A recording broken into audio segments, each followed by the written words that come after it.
सभी बच्चों, अभिभावकों और श्रोताओं, आप सबको विदित है कि कोरोना संक्रमण के कारण लॉकडाउन किया गया है, इसलिए स्कूलों में भी अवकाश किया गया है।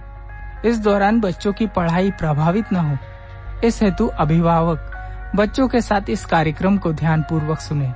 कार्यक्रम के पश्चात अपने बच्चों से चर्चा करें, उन्होंने उसमें जो सीखा उसे लिखने को कहे।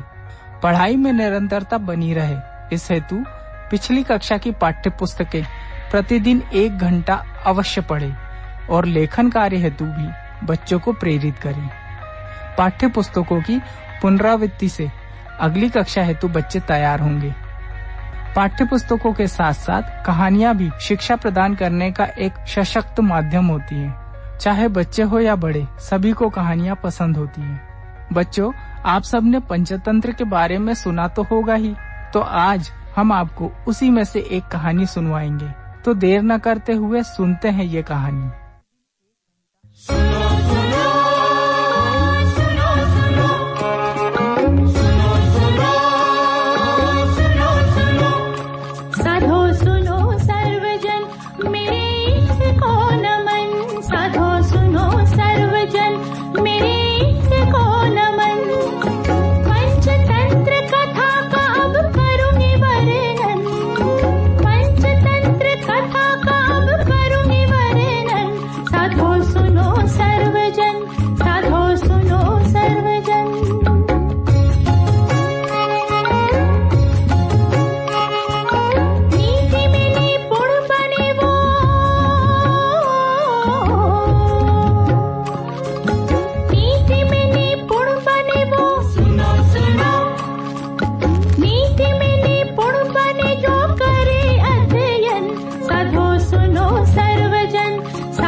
श्रोतागण को मेरा प्रणाम।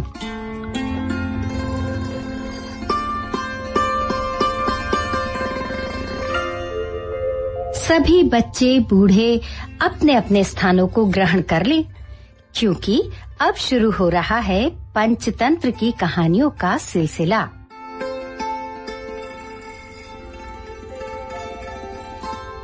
काकोलुकियम की प्यारी प्यारी कहानियों को आगे बढ़ाते हुए पहली कहानी इस प्रकार है।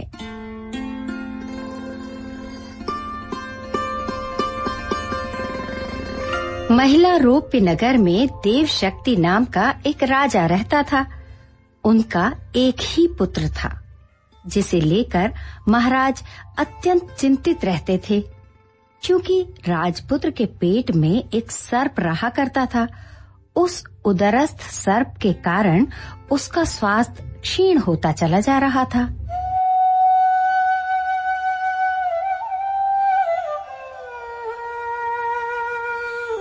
हे ईश्वर, लोग पुत्र धन मांगते हैं, मुझे आपने पुत्र धन देकर भी इस कष्ट को भोगने के लिए छोड़ दिया।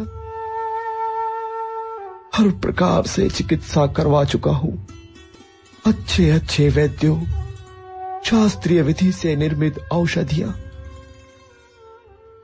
कितने प्रकार के उपचारों के उपरांत भी राजपुत्र स्वस्थ नहीं हो पा रहा है।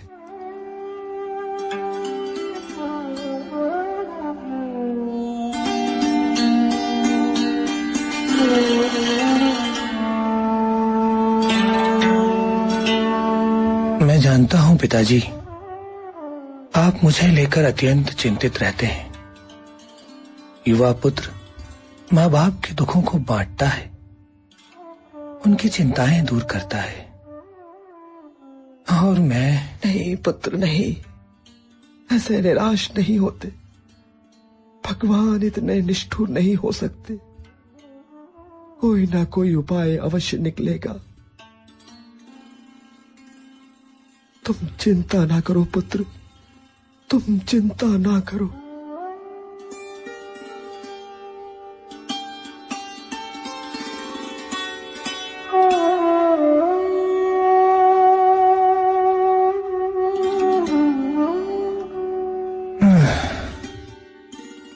मैं जानता हूं पिताजी, आपके हृदय में क्या दुख है। मैं आपको और दुखी नहीं देख सकता। मैं आज ही रात इस महल को छोड़कर चला जाऊंगा। फिर जो भाग्य में लिखा होगा वही होगा।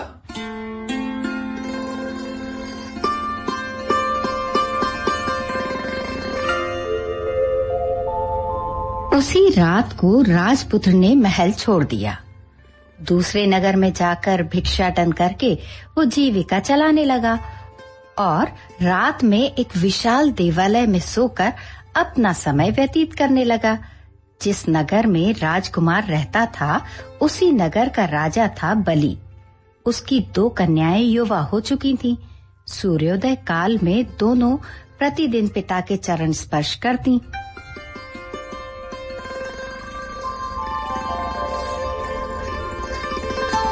प्रणाम पिताश्री। सौभाग्यवती भव। पिताश्री, आपकी ही कृपा से मुझे संपूर्ण सुख भोगने को मिलता है। आयुष्मान भव पुत्री। मेरी कन्याओं को मैं कभी कोई कष्ट नहीं होने दूंगा। परंतु महाराज, मैं तो अपने भाग्य फल का ही उपभोग करती हूँ। आप तो निमित्त मात्र हैं। धृष्टा, ये तुम्हारा दुस्साहस है। मेरे सम्मुख इतनी बड़ी बात कहने में तनिक भी भय नहीं हुआ तुम्हें? भय? भय कैसा पिता महाराज? ईश्वर ने सबको अपना अपना भाग्य दिया है। मैं भी सिर्फ अपने भाग्य का ही खाती हूँ। अच्छा, इतना ही विश्वास है तुम्हें अपने ईश्वर पर? मैं भी देखता हूँ भाग्य कब तक तुम्हारा साथ देगा। महामंत्री, इस कटुभाषणी कुमारी को ले जाकर इसका विवाह किसी परदेसी के साथ करवा दो, जिससे अपने कर्मों का भोग करे। जाओ। जैसी आज्ञा पिताश्री।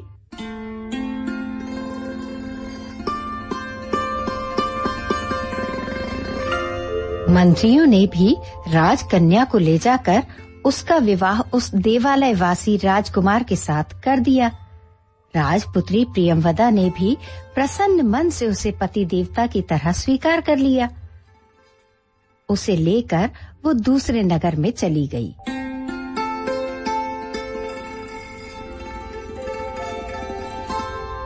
आइए स्वामी, आइए आप यहाँ बैठिए।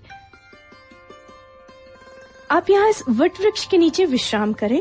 मैं इस समीप के बाजार में जाकर कुछ घी, तेल, नमक, चावल लेकर आती हूँ। आप भी भूखे होंगे।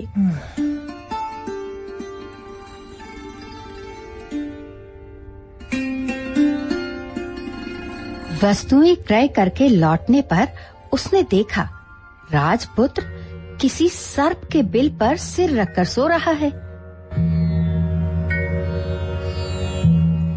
हे भगवान, ये क्या? स्वामी के मुख से सर्प फन निकाल कर बैठा है। हे ईश्वर, अब क्या होगा? हे भोलेनाथ, रक्षा करना प्रभु, रक्षा करना।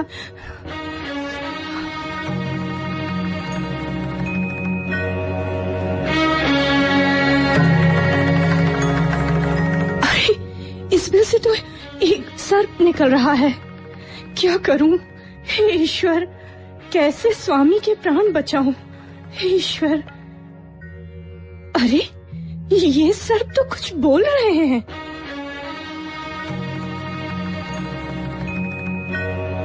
अरे दुष्ट, इस राजपुत्र को तुम इस प्रकार क्यों कष्ट दे रहे हो? निकल क्यों नहीं जाते इसके शरीर से? पापी, इस वृक्ष के विवरण में रखी हुई स्वर्ण मुद्राओं से भरे दोनों घड़ों को तुमने क्यों दूषित कर रखा है? दुष्ट आत्मा, क्या तुम्हारी औषधि कोई नहीं जानता कि पुरानी कांजी और काली सरसों को पीसकर गर्म जल के साथ पीने से तुम मर सकते हो? तुम्हारी भी औषधि को क्या कोई नहीं जानता? गर्म तेल अथवा खोलते हुए जल को बिल में डालने से तुम मर सकते हो।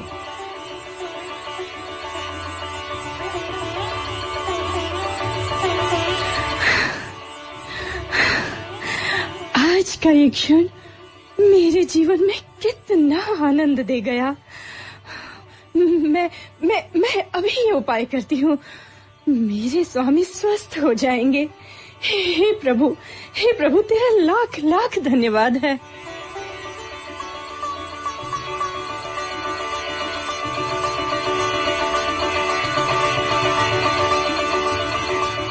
दोनों सर्प मर गए।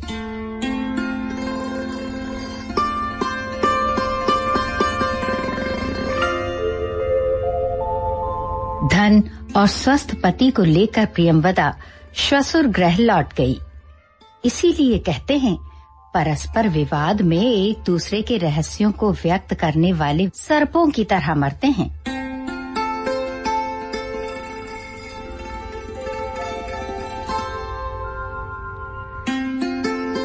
अब हम सुनेंगे रथकार की कथा।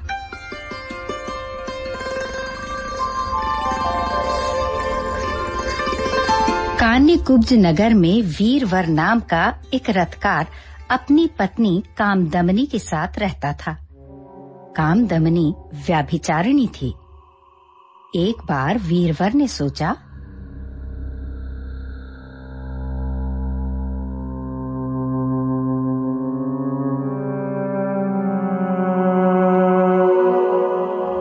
मुझे इसकी परीक्षा लेनी होगी। इसके उल्टा होने की चर्चा तो सुन चुका हूं। आज मैं स्वयं ही इसकी परीक्षा लूंगा।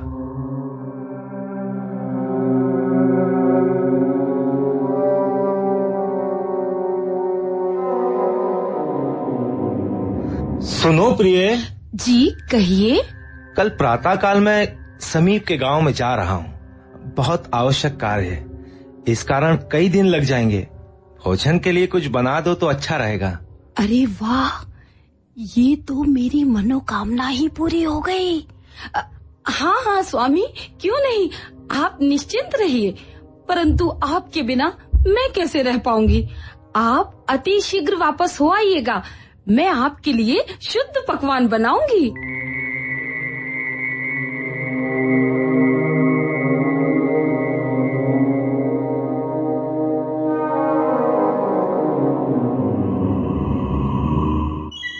दूसरे दिन प्रातः काल होते ही वो रथकार घर से बाहर चला गया। पति को बाहर गया हुआ समझकर कामदमनी ने किसी प्रकार दिन व्यतीत किया। शाम होते ही श्रृंगार कर अपने प्रेमी देवदत्त के पास जाकर बोली, प्रिय, हाँ? मेरा दुष्ट पति किसी अन्य गांव को चला गया है। अच्छा? जब सब सो जाएं, तब चुपचाप मेरे घर आ जाना। मुझसे तो अब ये विरह वेदना सही नहीं जाती है। ठीक है, आ जाऊंगा।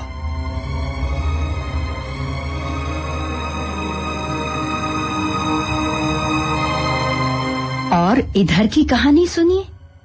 रथकार घर से तो निकला दूसरे गांव का कहकर, पर वो वन में दिन भर बैठा रहा। शाम होते ही घर के झरोके से प्रवेश कर पलंग के नीचे छिप कर बैठ गया। इसी बीच उसकी पत्नी का प्रेमी देवदत्त भी आकर पलंग पर बैठ गया।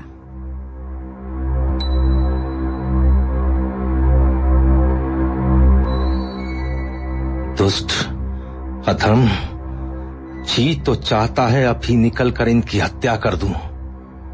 नहीं, जब दोनों साथ में हों तभी निकल कर इन्हें चौंका दूंगा और एक साथ ही मार डालूंगा।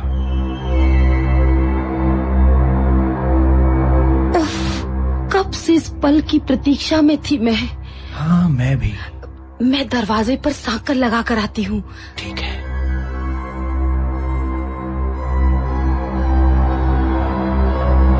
लो, मैं बैठ गई। आप बताओ। अरे अरे, ये मेरे पैर किससे टकराए? कहीं ये मेरा पति तो नहीं? अवश्य वो मेरी परीक्षा ले रहा है। मैं अभी बताती हूँ। श्रीमान देवदत्त जी, आप मेरे शरीर का स्पर्श न करें, क्योंकि मैं अत्यंत साध्वी, पतिव्रता एवं महासती हूँ। यदि आपने मेरा कहना नहीं माना तो मैं आपको श्राप देकर भस्म कर दूंगी। यदि ऐसा ही करना था तो मुझे बुलाया ही क्यों? सुनिए, आपको यहाँ बुलाने का कारण अभी बताती हूँ। आज प्रातःकाल मैं चंडिका मंदिर गई थी। मंदिर? और तुम? मेरी बात सुनो। क्या? जी हाँ, मैं देवी दर्शन के लिए गई थी। मेरे वहाँ पहुँचते ही देववाणी हुई।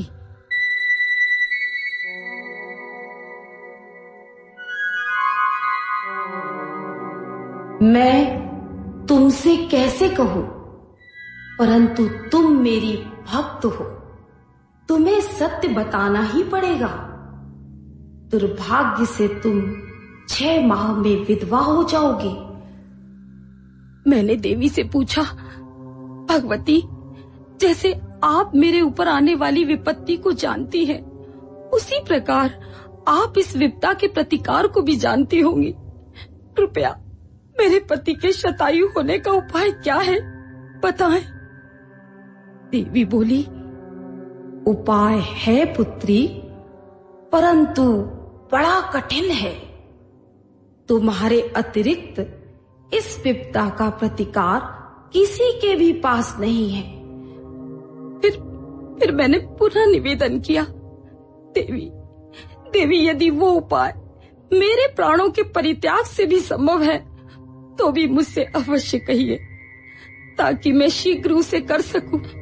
देवी ने पुनः कहा, यदि तुम किसी अन्य पुरुष के साथ शैया पर उसका आलिंगन करो तो तुम्हारे पति की विपदा उस पर चली जाएगी और तुम्हारा पति शतायु हो जाएगा। हे सज्जन, अब ये आपकी इच्छा है कि आप मेरे साथ सहयोग करना चाहते हैं या नहीं, परंतु ये निश्चित है कि देवी का कथन असत्य नहीं होगा। भद्रे, अगर मैं अपने जीवन का दान कर तुम्हारे जैसी नारी के सिंदूर की रक्षा कर सकूं, तो मेरा जीवन तो धन्य हो जाएगा। आओ कामदमिनी, आओ। हाँ देवदत्त, आओ। हाँ।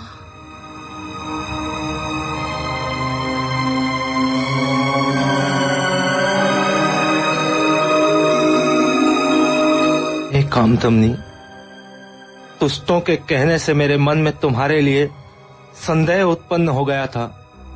तुम्हारी परीक्षा लेने के लिए मैं चारपाई के नीचे छिपा बैठा था।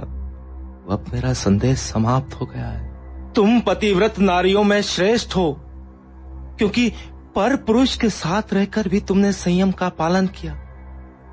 ये सब तुमने अपने पति की आयु वृद्धि के लिए किया। तुम धन्य हो कामधमनी, तुम धन्य हो। स्वामी, आपने मुझे पहचान लिया। धन्यवाद तो इस देवदत्त का करना चाहिए, जिसने सब कुछ जानकर भी मेरा साथ दिया। महाशय, मेरे सत्कर्मों के फलों से आप यहाँ पर आए। आप ही की कृपा से मुझे 100 वर्ष की आयु मिली। आइए, मेरे हृदय से लग जाइए। मैं आज सबको बता दूंगा कि आपने मेरा कितना बड़ा उपकार किया है।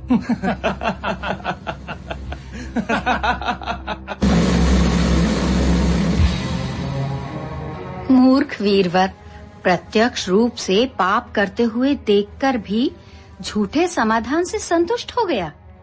इन सारी कथाओं को सुनाकर स्थिर जीवी ने मेघवर्ण को बताया कि दूसरे की बातों से नहीं, स्वयं विचार करके ही निर्णय लेना उचित है। इसके पश्चात स्थिर जीवी ने मेघवर्ण को ये भी बताया कि यदि आप छोटी योनि के हैं तो समान वर्ग के साथ ही मित्रता या शत्रुता शोभा देती है।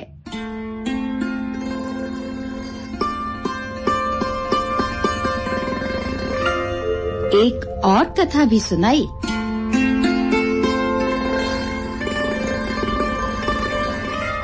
गंगा के तट पर एक आश्रम था। वहाँ के कुलपति महर्षि याज्ञवल्क्य थे। एक बार वे गंगा के पवित्र जल का आचमन करने ही वाले थे कि तभी किसी पक्षी के मुख से छूटी हुई एक चूहिया उनके हाथ में आकर गिरी। उन्होंने तपोबल से उस चूहिया को कन्या के रूप में परिवर्तित कर दिया और उसे लेकर आश्रम लौट आए। अपनी पत्नी से बोले,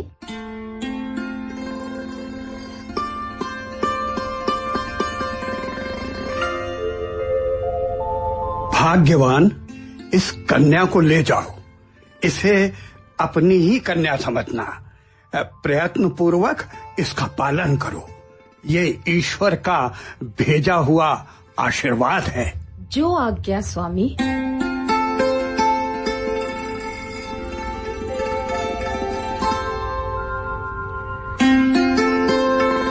समय बीतने लगा।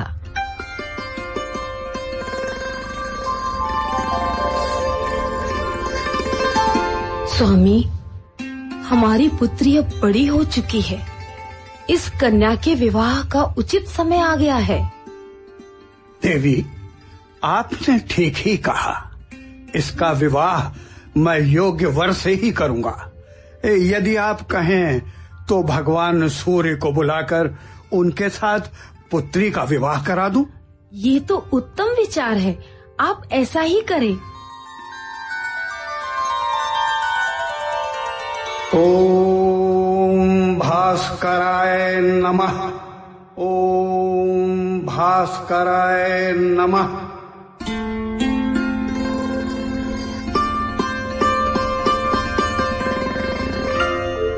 पुत्री, क्या सूर्यदेव तुम्हें पसंद है? तात, ये तो अत्यंत दाहक हैं। मैं इनके साथ विवाह करना नहीं चाहती। आप किसी श्रेष्ठ वर का आह्वान कीजिए।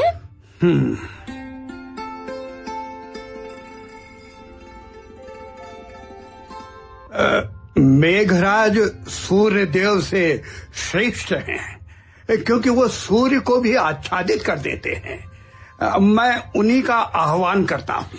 नहीं पिताश्री, मेघराज तो काले हैं। मैं अन्य श्रेष्ठतर से विवाह करूंगी। मेघराज को वायुदेव अपने आघात से छिन्न भिन्न कर देते हैं। पवन देव मेघराज से श्रेष्ठ हैं। पवन देव?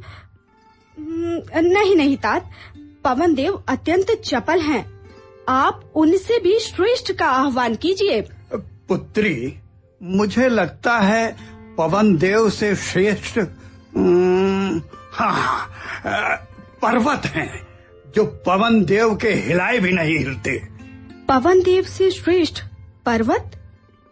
परंतु पिताजी, वो तो बहुत ही कठोर और निश्चल है। आप किसी अन्य श्रेष्ठ व्यक्ति से मेरा विवाह करें तो अच्छा हो।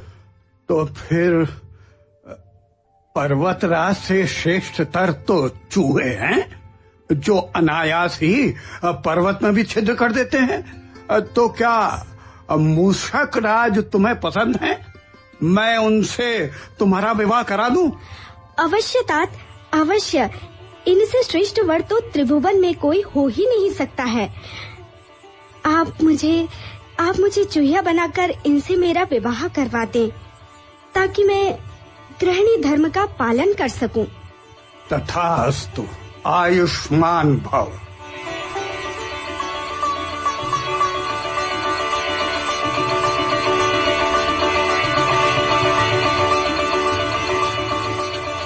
याज्ञवल्क्य ने ऐसा ही किया।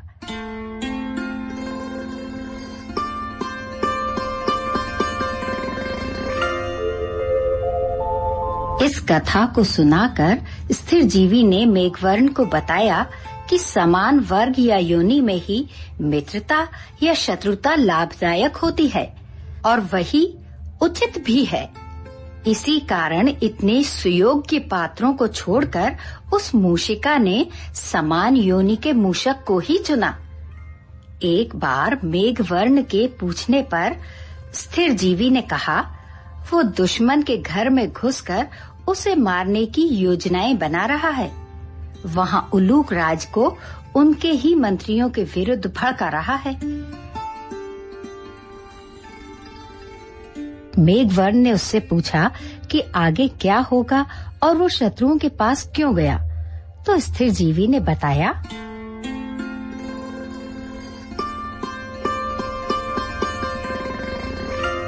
मित्र मेघवर्ण, मैं बस उन्हीं क्षणों की प्रतीक्षा में था। मैंने उनमें फूट डाल दी थी। अब वो उलूक राज अपने ही बंधुओं द्वारा पीड़ित है। देखा, मैंने बीच में कार्य को नहीं छोड़ा। तात, आपका कथन यथार्थ है। महान व्यक्ति विपत्तिग्रस्त होते हुए भी आरंभ किए हुए कार्य को विघ्न के भय से नहीं छोड़ते।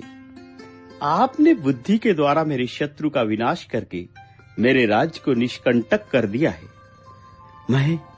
मैं अत्यंत भाग्यवान हूं। नहीं महाराज, भाग्यवान तो मैं हूं। आपके सानिध्य में किया हुआ कार्य स्वयं ही सिद्ध होता चला गया। जो कार्य विचार और बुद्धि से किया जाता है वो विजयकारक होता है। नीति शास्त्र निश्चय ही फलकारक होता है। नीति शास्त्र के बल से ही आप मेरे शत्रु अरिमर्दन के विश्वस्त एवं अनुकूल बन गए और उसके गुप्त भेदों को जानकर उसे सपरिवार विनष्ट कर दिया।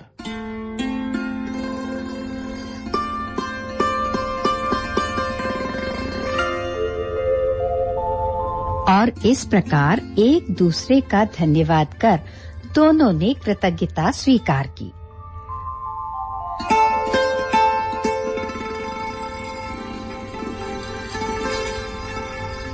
आज काक और उलूक की कथा समाप्त हुई। काकोलुकियम के पश्चात हम सुनेंगे लब्ध प्रणाश। आज ही के दिन, आज ही के समय।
तो बच्चों, पसंद आई ना आपको ये कहानी?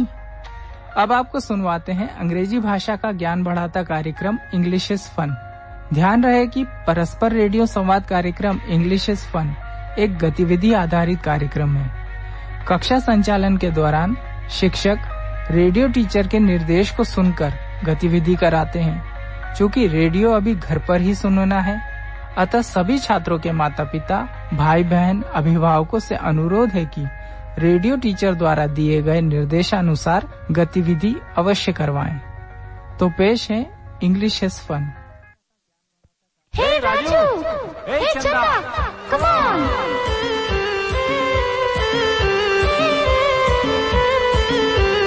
हे राजू, हे चंदा, come let us go to school.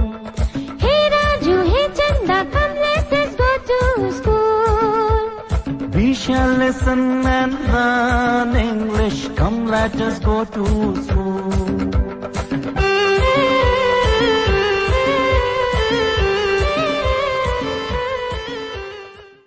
Hello, teacher. Hello, students. You are listening to English is Fun, lesson 23. Dear teacher and students, कल के पाठ में हमने he और she का उपयोग करके वाक्य बनाना सीखा। साथ ही हमने परिवार से संबंधित कुछ नए शब्दों के अर्थ भी जाने। आज के पाठ में हम शरीर के कुछ नए अंगों के बारे में सीखेंगे। साथ ही ऑन और अंडर शब्दों का उपयोग करना सीखेंगे। शिक्षक, आज के पाठ के लिए आपको एक पेन, चौक के 3-4 टुकड़े और एक पुस्तक की जरूरत होगी।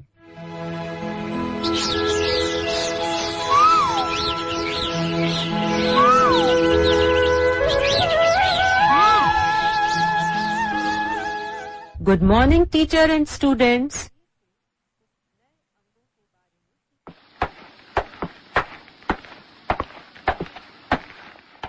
Good morning, Sian. Good morning, Tulsi. How are you?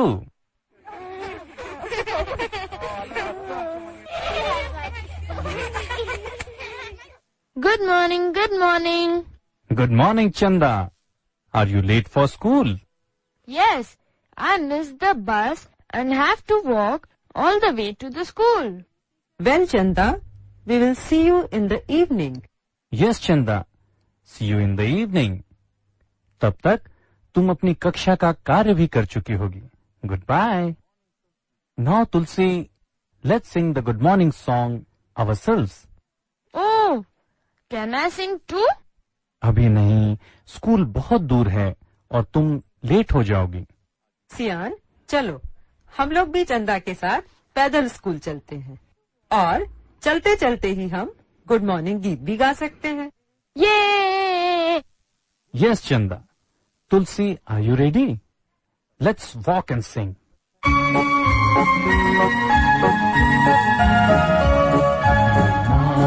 Good morning, how are you? Good morning, fine, thank you. Good morning, how are you? Good morning, fine, thank you.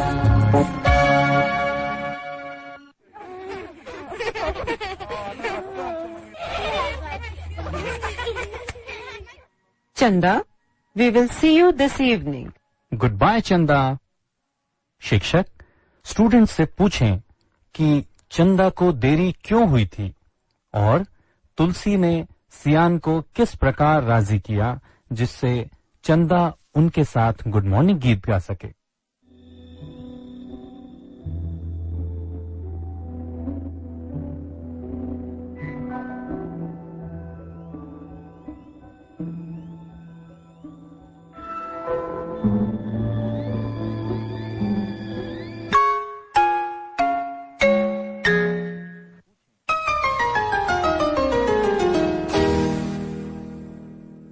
शिक्षक, अब हम प्रीपोजिशंस ऑन अर्थात के ऊपर और under अर्थात के नीचे का प्रयोग करना सीखेंगे।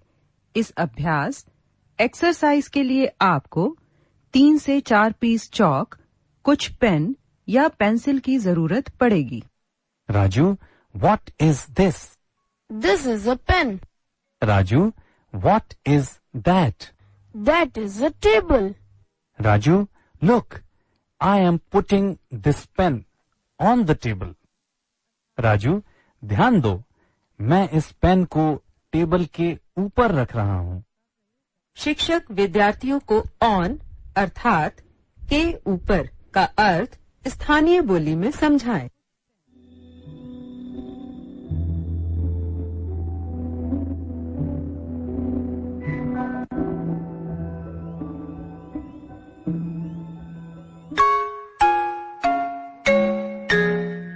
शिक्षक, अपने पेन को टेबल के ऊपर रखें। आप पेन की जगह चौक का उपयोग भी कर सकते हैं।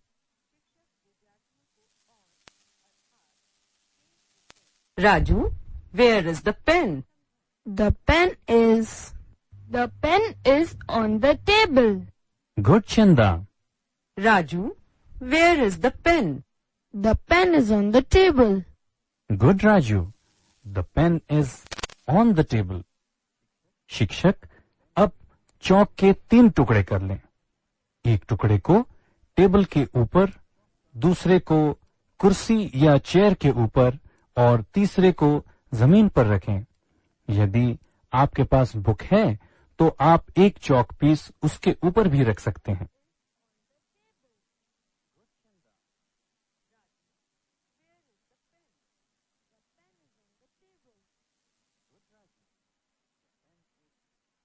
शिक्षक टेबल के ऊपर रखे चौक को दिखाते हुए एक छात्रा से पूछें, चौक कहाँ रखा है, या वेयर इज द चौक।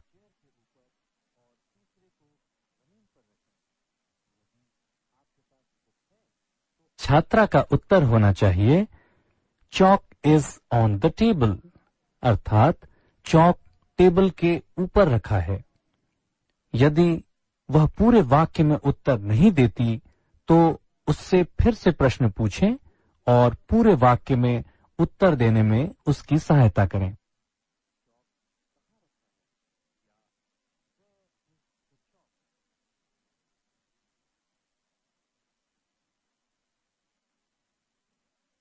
शिक्षक इसी प्रकार अन्य 4 चौक पीस को दिखाते हुए एक एक करके छात्र और छात्रा से पूछें। बच्चों से हर बार पूछें, वेयर इज द चौक, चौक कहाँ रखा है, और उन्हें पूरे वाक्य में उत्तर देने को कहें। जैसे the Chowk is on the, आपके पास 30 सेकंड का समय है।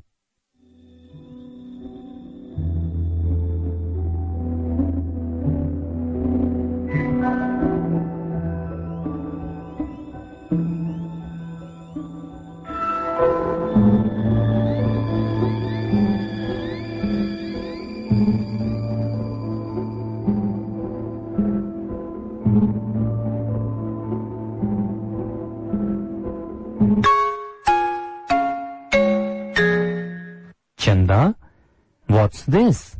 This is a book. Chanda, what's that? That is a table. Chanda, I am putting the book under the table. Chanda, मैं इस बुक को टेबल के नीचे रख रहा हूं। शिक्षक छात्रों को अंडर अर्थात के नीचे का अर्थ स्थानीय बोली में समझाएं।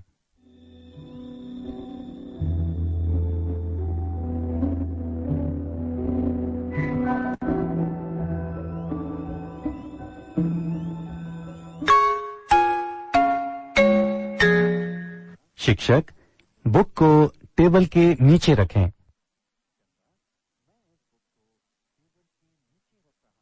चंदा, where is the book? The book is under the table. Good, Chanda. The book is under the table. शिक्षक अब 3 चौक पीस लें। एक टुकड़े को टेबल के नीचे, दूसरे टुकड़े को चेयर के नीचे और तीसरे को एक नोटबुक के नीचे रखें। अब टेबल के नीचे रखे चौक को दिखाकर एक छात्र से पूछें, वेयर इज द चौक?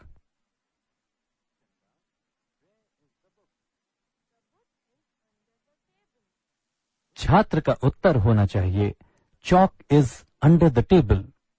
यदि उस छात्र ने पूरे वाक्य में उत्तर नहीं दिया तो उससे फिर से यही प्रश्न पूछें और पूरे वाक्य में उत्तर देने में उसकी सहायता करें।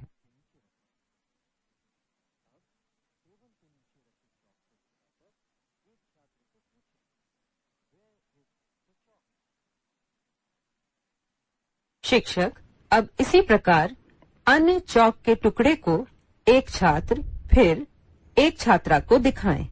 हर बार प्रश्न करें, वेयर इज द चौक, और पूरे वाक्य में उत्तर देने में सहायता करें। जैसे the Chowk is under the, आपके पास 30 सेकंड का समय है।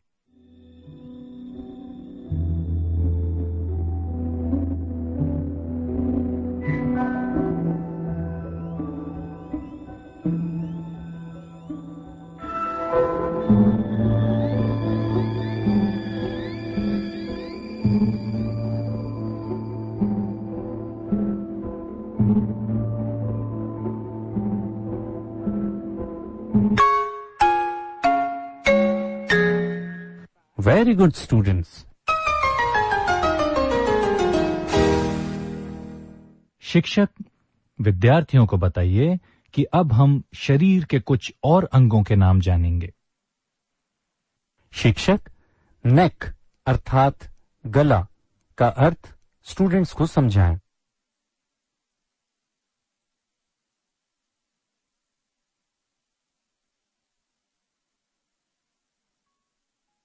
Teacher and students, touch your neck.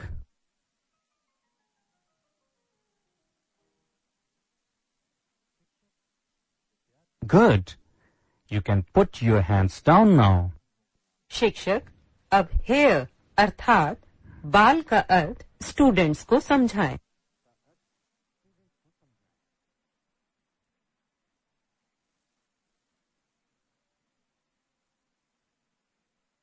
Teacher and students, touch your hair.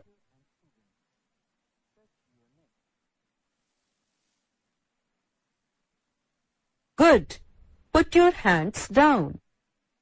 शिक्षक, अब हम एक खेल खेलेंगे। आप बोर्ड पर एक बड़ा सा गोला बनाएं। यह चेहरा है, लेकिन इसके अंदर कुछ न बनाएं। बच्चे बोर्ड पर बने चेहरे के अंदर के भाग को बनाएंगे।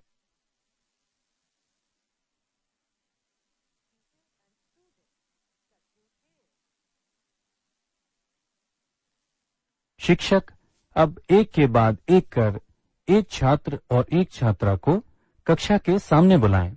उन्हें बताएं कि मैं जिस अंग या पार्ट का नाम लूंगा उसे उन्हें बोर्ड में बनाना है। यह करने के लिए बहुत कम समय दिया जाएगा, इसलिए उन्हें यह जल्दी जल्दी करना होगा। बच्चों को अंग ठीक तरह बनाने में मदद करें।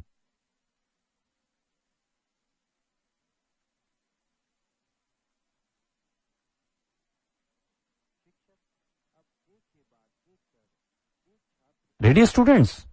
Ready teacher? Here.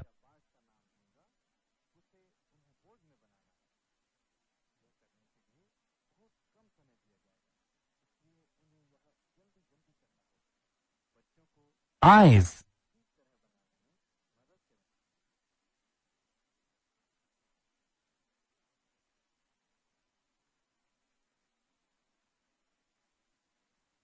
Ears.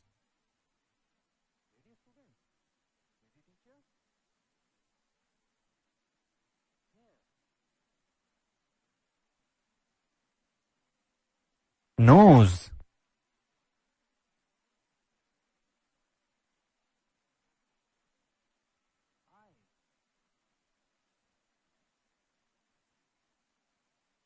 Neck.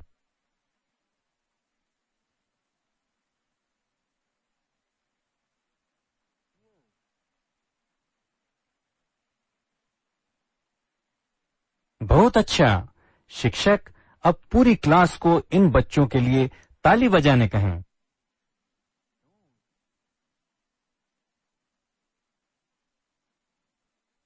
शिक्षक अब बच्चों से कहें कि शरीर के जिन जिन अंगों के नाम वे अंग्रेजी में जानते हैं, उन अंगों को घर से बनाकर लाएं।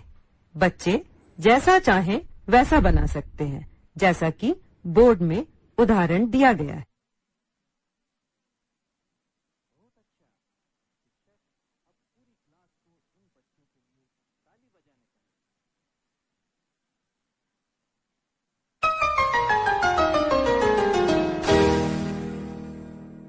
शिक्षक छात्रों को बताएं कि अब वे एक कहानी सुनेंगे। कहानी के बाद उनसे कुछ प्रश्न पूछे जाएंगे, इसलिए छात्रों को कहानी ध्यान लगाकर सुनने को कहें।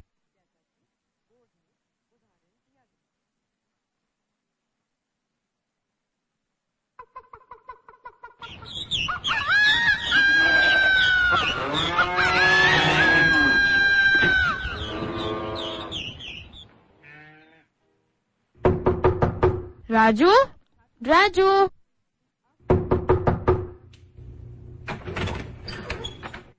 Good evening, Chanda. I am Raju's mother. Good evening, auntie. Can Raju come to play? Yes. Raju बेटा, Here I am. राजू ठीक है, खेलने जाओ, लेकिन नाइट होने से पहले वापस आ जाना। Night? What's night? नाइट का मतलब है रात। Chanda, we sleep at night, remember? We get up in the morning. We go to school in the morning. We play in the evening. We sleep at night. But Raju, What about when we come home from school?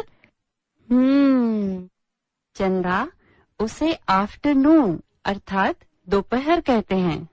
Afternoon? Yes, afternoon, दोपहर अर्थात afternoon.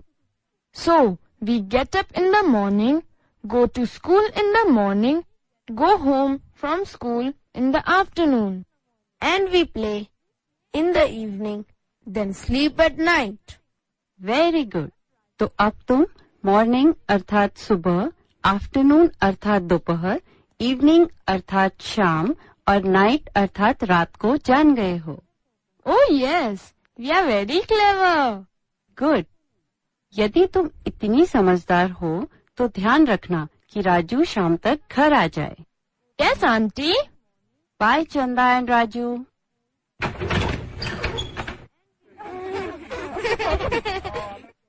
शिक्षक अब छात्रों से पूछें कि राजू की माँ ने उसे कब घर आने को कहा।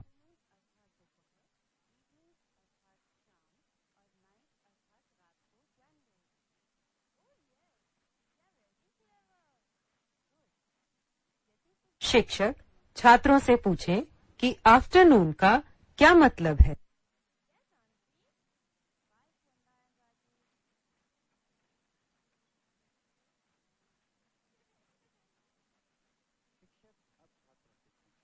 शिक्षक छात्रों से पूछें कि वे रात या नाइट को क्या करते हैं।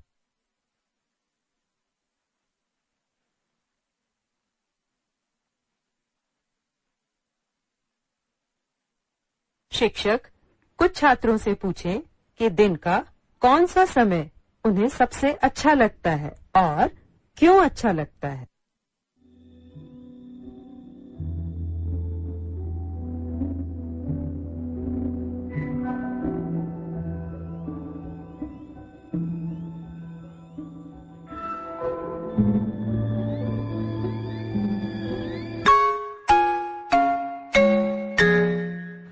Good work students.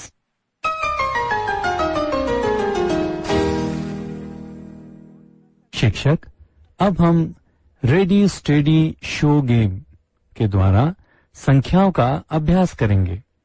कृपया एक छात्र और एक छात्रा को कक्षा में सामने आने कहें।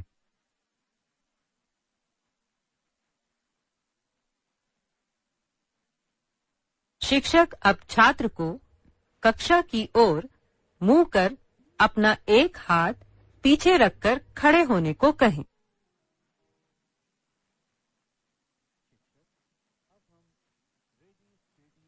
छात्र से कहें कि जब आप रेडी स्टेडी शो बोलें तो जल्दी से अपना हाथ सामने लाएं और अपनी इच्छा अनुसार उंगलियां दिखाएं।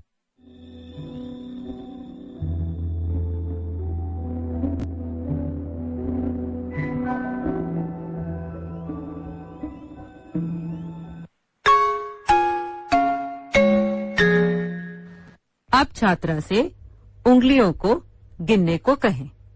कक्षा में किसी दूसरी छात्रा से पूछें कि पहली छात्रा ने सही गिना या नहीं।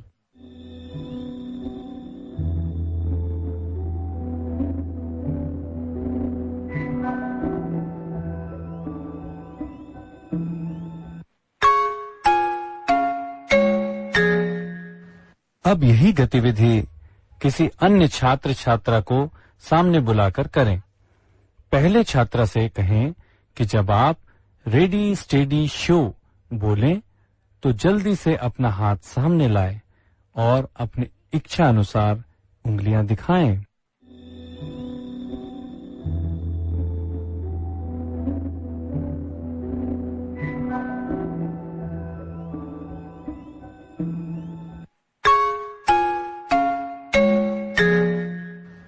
अब छात्र से उंगलियों को गिनने को कहें। कक्षा में किसी दूसरे छात्र से पूछें कि पहले छात्र ने सही गिना या नहीं।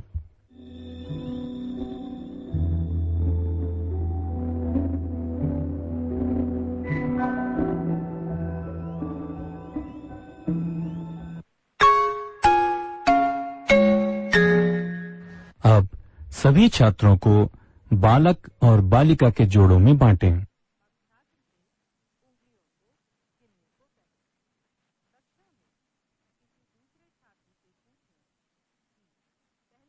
आपके रेडी स्टेडी शो बोलते ही पहले छात्रा से उंगलियां दिखाने को कहें और छात्र से गिनने को कहें।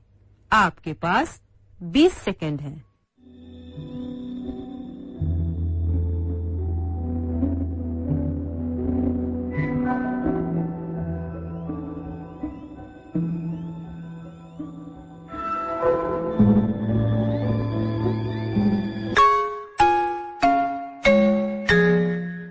अब आपके रेडी स्टेडी शो बोलते ही छात्र से उंगलियां दिखाने को कहें और छात्रा से गिनने कहें।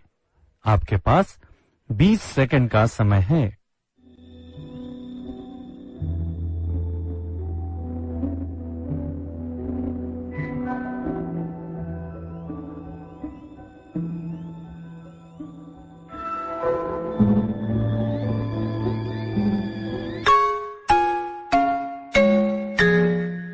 Thank you teacher.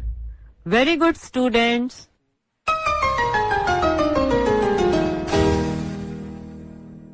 शिक्षक, अब हम नोनी बाबू खेल के द्वारा मैन और वुमेन शब्द का अर्थ जानेंगे। शिक्षक कृपया 10 स्टूडेंट्स को क्लास के सामने आने को कहें।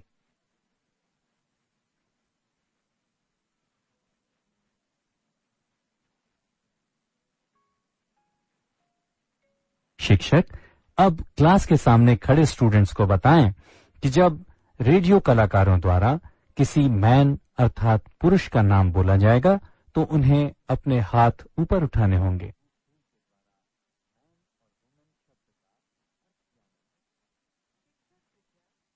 और जब किसी वुमेन अर्थात महिला का नाम बोला जाएगा तो उन्हें चुटकी बजाना होगा।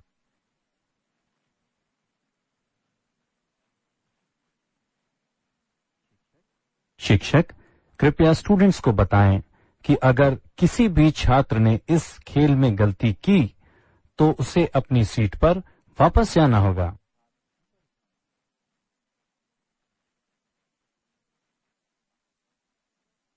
Students ready? रामू,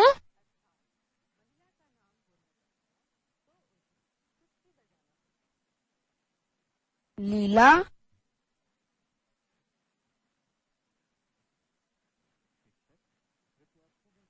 हरी,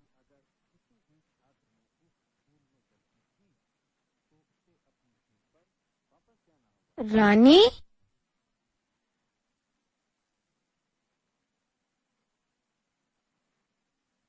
नीता,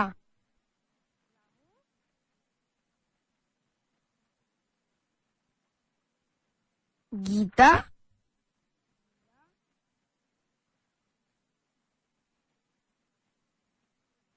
टोनू,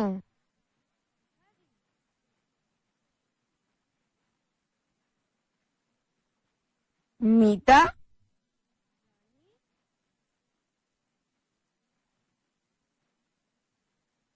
शिक्षक, इस खेल को क्लास में सामने खड़े बच्चों के साथ खेलते रहें। जब एक एक कर हर एक स्टूडेंट अपनी जगह पर वापस चला जाए तो इस खेल को फिर से अन्य 10 स्टूडेंट्स के साथ शुरू करें। आपके पास 1 मिनट का समय है।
Good work students.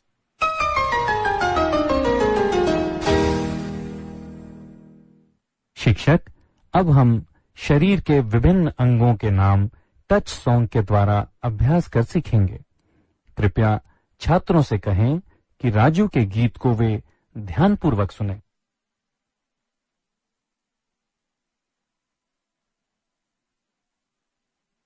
शिक्षक, कृपया बूम बूम बूम की आवाज सुनते ही शरीर के जिस अंग को कहा जाए छुएं। Touch your head, boom boom boom. Touch your nose, boom boom boom. Touch your hand, boom boom boom. Touch your toes, boom boom boom. शिक्षक कृपया छात्रों से कहें कि बूम बूम बूम की आवाज सुनते ही शरीर के जिस अंग को कहा जाए छुएं।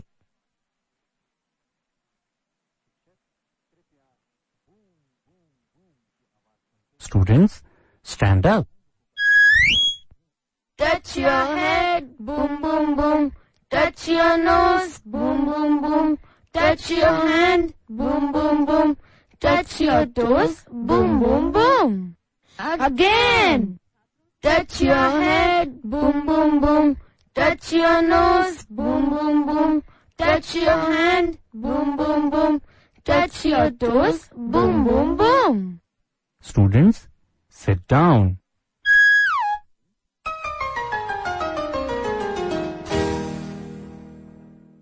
Is it time for us to go? Yes, it's time for us to go. Goodbye, Tulsi. Goodbye, Sian. Goodbye, Chanda. Goodbye, Raju. Goodbye, goodbye. It's time for us to go. Goodbye, goodbye. It's time for us to go.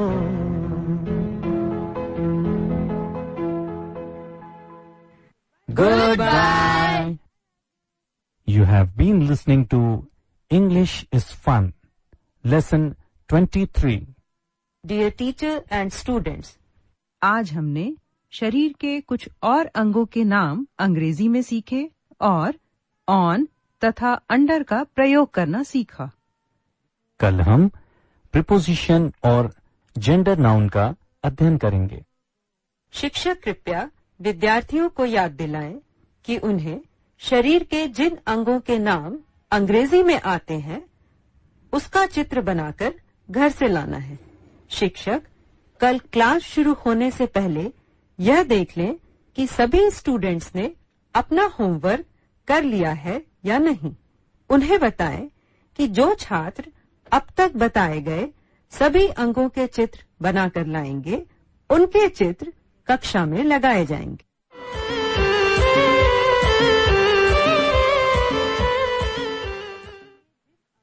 ये था अंग्रेजी भाषा का ज्ञान बढ़ाता कार्यक्रम English is fun. बच्चों, आपको दोनों ही कार्यक्रम पसंद आए होंगे। तो कल इसी समय पंचतंत्र से एक नई कहानी और इंग्लिश इज फन के साथ फिर उपस्थित होंगे रेडियो स्कूल में।